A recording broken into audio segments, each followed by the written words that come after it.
Hello again. Essay here. Anyone living right now in the United States and is paying attention to things probably is aware about the migrant crisis. And more importantly, what's being done about it. Well, the thing is, it's not just an American thing. No. In fact, it's a problem in many parts of the world. Yeah. You think illegal migration is just only happens to people down south in San Ysidro or down there in Brownsville? No. Indeed, the people in Europe, man, they've had problems with illegal migration for quite a while. Well, maybe not as long as the United States, but now right now I'm going to show you a snippet of a video by Paul Joseph Watson. And let's just say this, he's had it up to here with illegal migration in his zip code. Okay, are you ready? Here we go.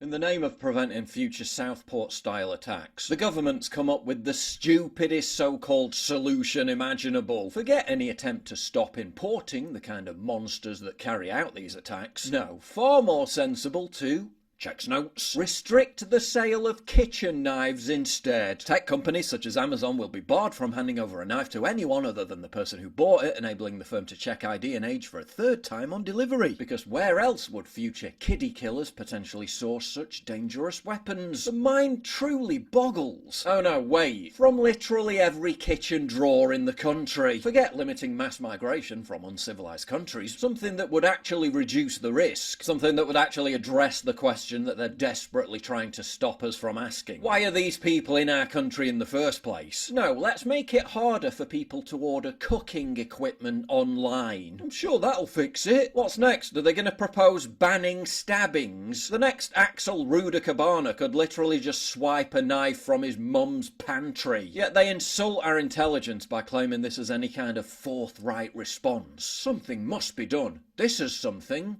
So do it! Okay, but how about not rolling out the red carpet for people who are significantly more likely to commit violent crimes after entering our country? Nah, can't do that. And besides, Axel Rudakabana wasn't a migrant. He was born in Britain. According to the media, just an average Welsh choir boy. Oh yes, that well-known British cultural value of calling for white genocide, but his parents, who were allowed into the country from Rwanda as asylum seekers, were migrants. They failed to report their son to the police after literally catching him preparing to carry out a school attack. And they failed to report him despite knowing he was receiving rice in deliveries. Why not deport them? No, can't do that. Their other ingenious solution is to waffle on about the need to ban extremist online content. The government is this week contacting technology companies to ask them to remove dangerous material that he accessed. Content that can be viewed on the dark web anyway. Again, another effort to be seen to be doing something, even though that something will have little effect whatsoever. Another fudge to avoid having to do something that would actually have an impact in reducing these attacks. Stop bringing into the country the very type of people more likely to carry out these attacks. Also continue to exploit the attack to push for the censorship of online misinformation. It is extremely important that people don't spread damaging misinformation online. Which, as we know, is usually just information that later turns out to be true. This is the same government that said calling Axel a terrorist was online misinformation, despite the fact that he was in possession of an Al-Qaeda training manual and had enough rice in to kill 12,000 people. Totally not a terrorist, though. Just your average Welsh choir boy. He was referred to the Anti-Terrorist Prevent programme 3 times due to his obsession with violence. And despite those 3 referrals, authorities were presumably too busy dealing with an angry boomer's spicy Facebook posts and addressing online misinformation to realise that Axel was a terrorist in waiting. It's almost impressive how they've managed to craft an entire narrative surrounding what the response to this attack should be, while totally avoiding the elephant in the room, mass migration. I mean, why be forced to identify the uncomfortable truth when you can simply blame the amorphous shadowy spectre of of misogyny instead. They're now even blaming tech companies for the explosion of phone thefts in London. They blame Amazon, they blame social media, they blame the far right, they blame everybody and everything apart from themselves, and the abject failure of their open borders, unlimited immigration experiment that's been a disaster for Britain. They can never acknowledge the truth because it completely eviscerates the sacred mantra that diversity is our greatest strength. So great that we constantly have to be reminded that diversity is our greatest strength after every single terror attack. You know, diversity is a strength. It's not something that should be feared. Now we learn that when presented with President Trump's policies on illegal immigration, without telling them that they came from Trump, the British public broadly agrees that emergency mass deportations of illegal immigrants should be enacted. Trump's proving that, shock horror, when you've got the power and the will to genuinely want to fix a problem, you can just do things to fix the problem. Colombia tried to send their illegal immigrants back to the US. Trump slapped crippling tariffs on them and they immediately backed down. J.D. Vance unapologetically defended the policy, while demolishing glib leftist talking points in the process. Oh, but this is a country founded by immigrants.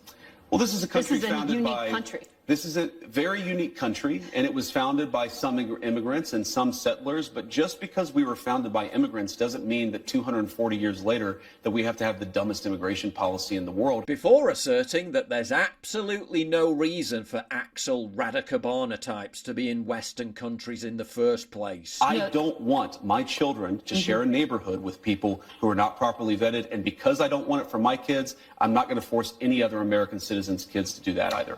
No, and that was a very particular case. It wasn't clear if he was radicalized when he got here or while he was living here. I don't really care, Margaret. I don't want that person in my country, and I think most Americans agree with me. While Trump's border czar unapologetically insisted that deportations will continue on a daily basis. I want to go back to those military flights going south. As you said, we have never seen that before. Is that going to be a constant commitment from the U.S. military every single day to take deportees out? Yes. So is this what we will see every single day, ending in what the president has promised is millions and millions being deported?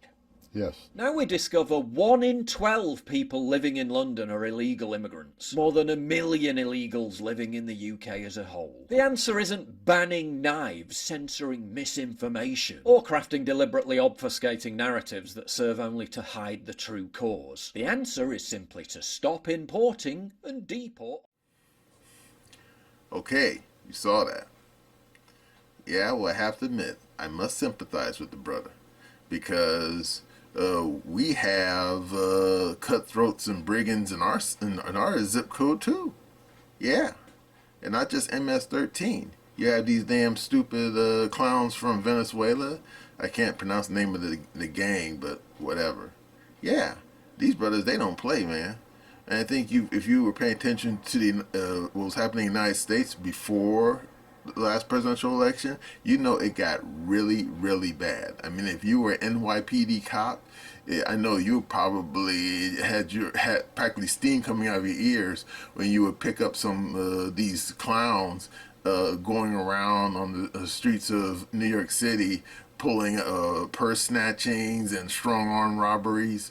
And then when some of your boys in blue try to arrest these clowns, there'll be like 10 or 20 of them to one cop, and the cop basically get a bum rush.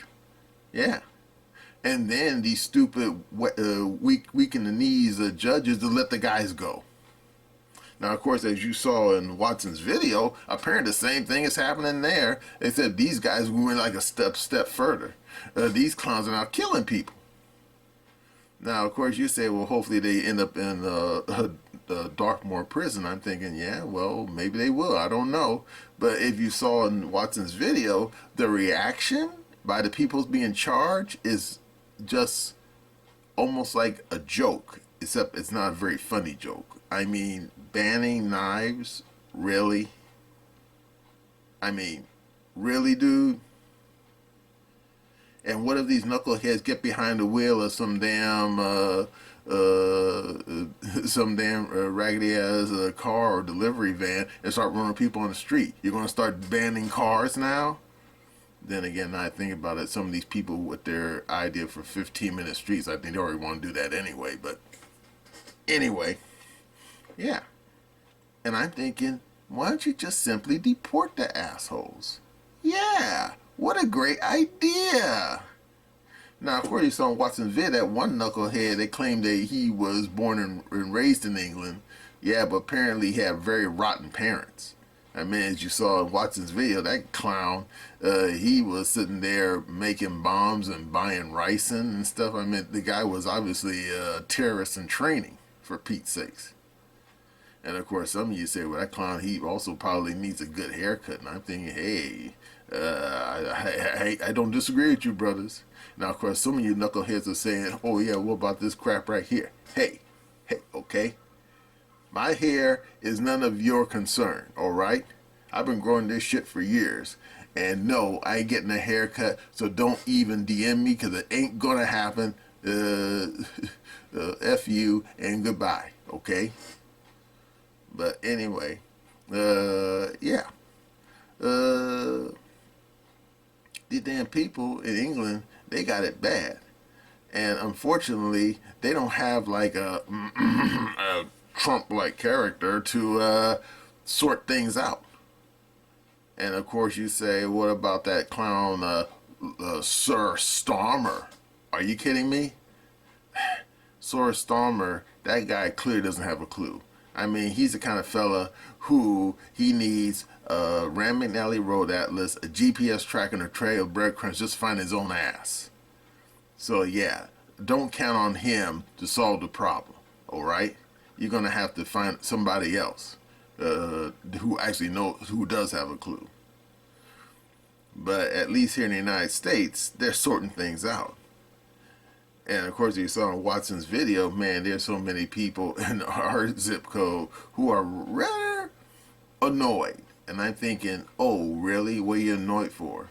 Hey, we're rounding up the damn crooks and brigands and cutthroats and purse snatchers and sending them to another zip code. You should be fucking happy. And of course, but as you all know, if you've been paying attention to American politics, radical leftists, weirdos, are never happy. They're always miserable. And the worst thing about it is they want to spread the misery around to everybody, to make everyone just as feeling just as rotten as they do.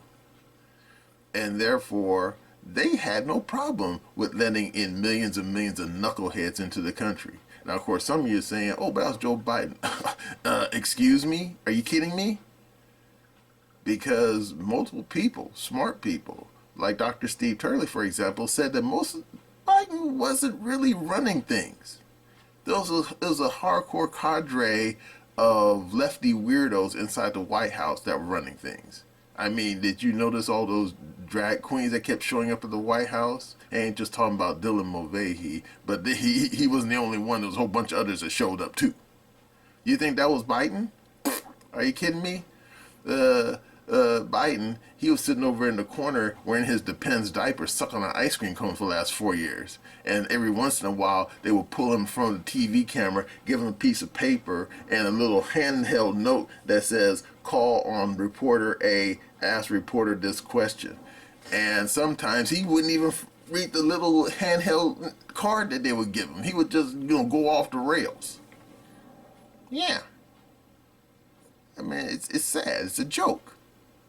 I mean, at least Woodrow Wilson, when he had his stroke way back during the First World War, yeah, you can look it up. At least his wife, I think one of his long-term advisors, was there to basically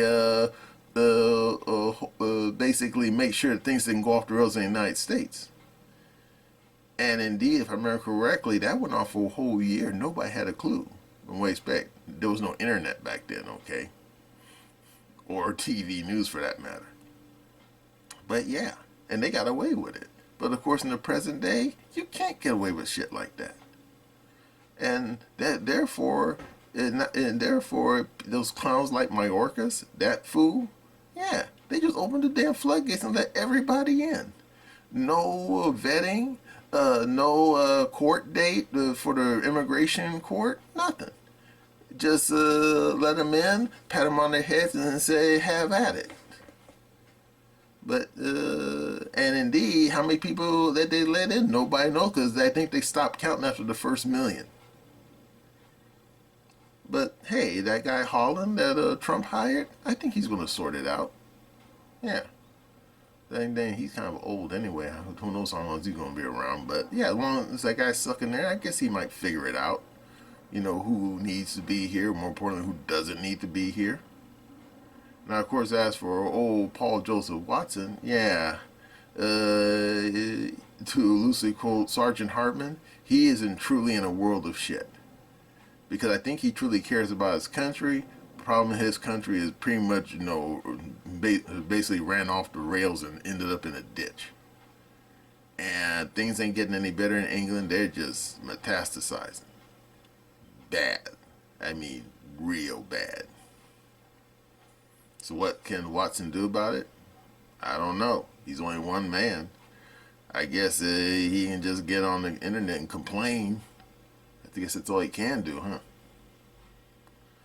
Well, you have to admit, you have to feel for the brother. And I can only hope that next time he goes out to get his English muffins, or what they call them in England, crumpets, and his strawberry jam, he don't get jacked in the street for the milk money and his penny loafers. Just saying. Well, that's all I gotta say about old England and how it's just been going down the tubes since these damn globalists had hijacked his country. And that's my opinion.